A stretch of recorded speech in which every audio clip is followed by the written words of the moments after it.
নিশ্চিতভাৱে এই মুহূৰ্তত এটা ডাঙৰ খবৰ, কাৰণ নিৰ্বাচনী প্ৰতিশ্ৰুতি অনুসৰি মুখ্যমন্ত্ৰী ডক্টৰ হিমন্ত বিশ্ব শৰ্মাই প্ৰথমটো কাৰ্যকালত যি 1 লাখ নিযুক্তিৰ প্ৰতিশ্ৰুতি দিছিল, সেই অনুসাৰে তেওঁ 1,56,000 পদত নিযুক্তি প্ৰক্ৰিয়া সম্পন্ন কৰিবলৈ সক্ষম হৈছিল। আৰু এই বিষয়টোৱে বিগত নিৰ্বাচনৰ সময়তো মুখ্যমন্ত্ৰী ডক্টৰ হিমন্ত বিশ্ব শৰ্মা আৰু বিজেপি দলৰ তৰফৰ পৰা এটা কথা উল্লেখ কৰিছিল যে 2 লাখ পদত নিযুক্তি পৰৱৰ্তী চৰকাৰ গঠন হয়।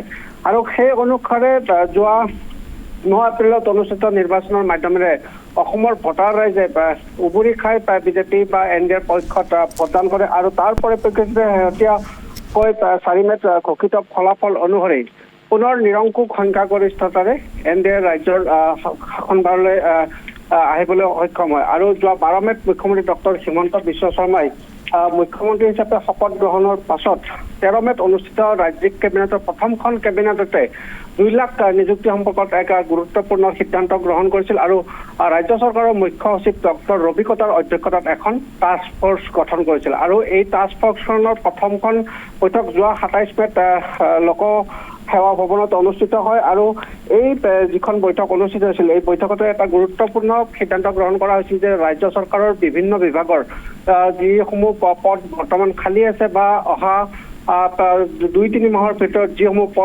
পদৰ খালী হোৱাৰ সম্ভাৱনা আছে, বিশেষকৈ যি অৱসৰ গ্ৰহণ কৰিবলগীয়া বিষয়া কৰ্মচাৰী আছে, সেইসকলৰ পদ সম্পৰ্কত সবিশেষ বিতং তথ্য দাখিল কৰাৰ বাবে কৰ্মচাৰী বিভাগৰ তৰফৰ পৰা নিৰ্দেশনা জাৰিৰ এক প্ৰস্তাৱ গ্ৰহণ কৰিছিল। আৰু সেই প্ৰস্তাৱৰ ভিত্তিতে যোৱা 3 জুনত ৰাজ্য চৰকাৰৰ কৰ্মচাৰী বিভাগৰ সচিব হিমন্ত কুমাৰ দাসে ৰাজ্য চৰকাৰৰ প্ৰতিটো বিভাগৰ জ্যেষ্ঠ সচিবলৈ এক নিৰ্দেশনা জাৰি কৰিছে। আৰু এই নিৰ্দেশনাৰ জৰিয়তে এটা কথা স্পষ্টভাৱে উল্লেখ কৰিছে যে অহা 17 জুনৰ ভিতৰত ৰাজ্য চৰকাৰৰ প্ৰতিটো বিভাগে এই নিৰ্দিষ্ট প্ৰক্ৰিয়াৰে এটা তেওঁলোকক ফৰ্মেট দাখিল কৰা হৈছে।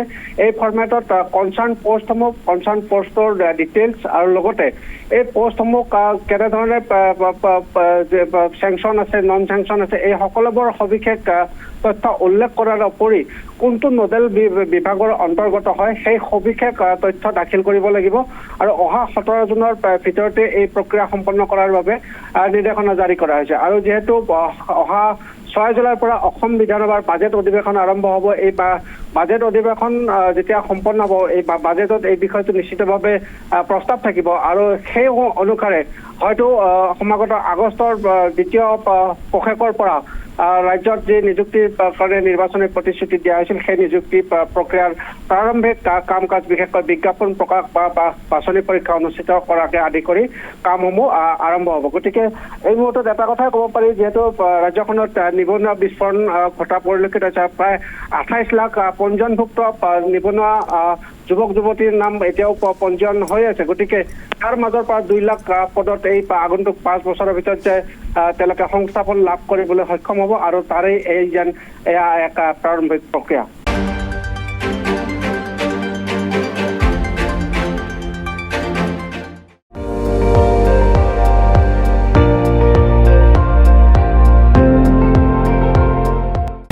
আপুনি চাই আছে ND24, সৰ্বশ্ৰেষ্ঠ নহয় সৰ্বোত্তমৰ দৌৰ।